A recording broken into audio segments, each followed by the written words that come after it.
You search for how to buy shares of LanzaTech Global Inc., and I will walk you through the steps. LanzaTech works on converting industrial emissions into fuels and chemicals, and it trades on NASDAQ under the ticker LNZA.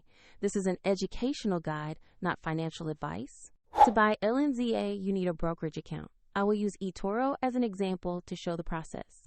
After signing up, you will need to verify the account, typically by uploading an identity document, and you must add funds before placing a purchase.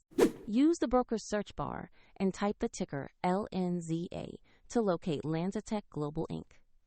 Confirm the NASDAQ listing and select the result that matches the company name and ticker. On the asset page, review the company summary and the price chart to understand recent movements.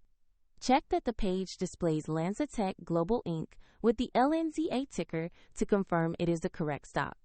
Tap Invest. Enter the amount you want to purchase, review the order details, and confirm the trade. If the market is closed, the order may be queued or executed when the market reopens depending on the broker.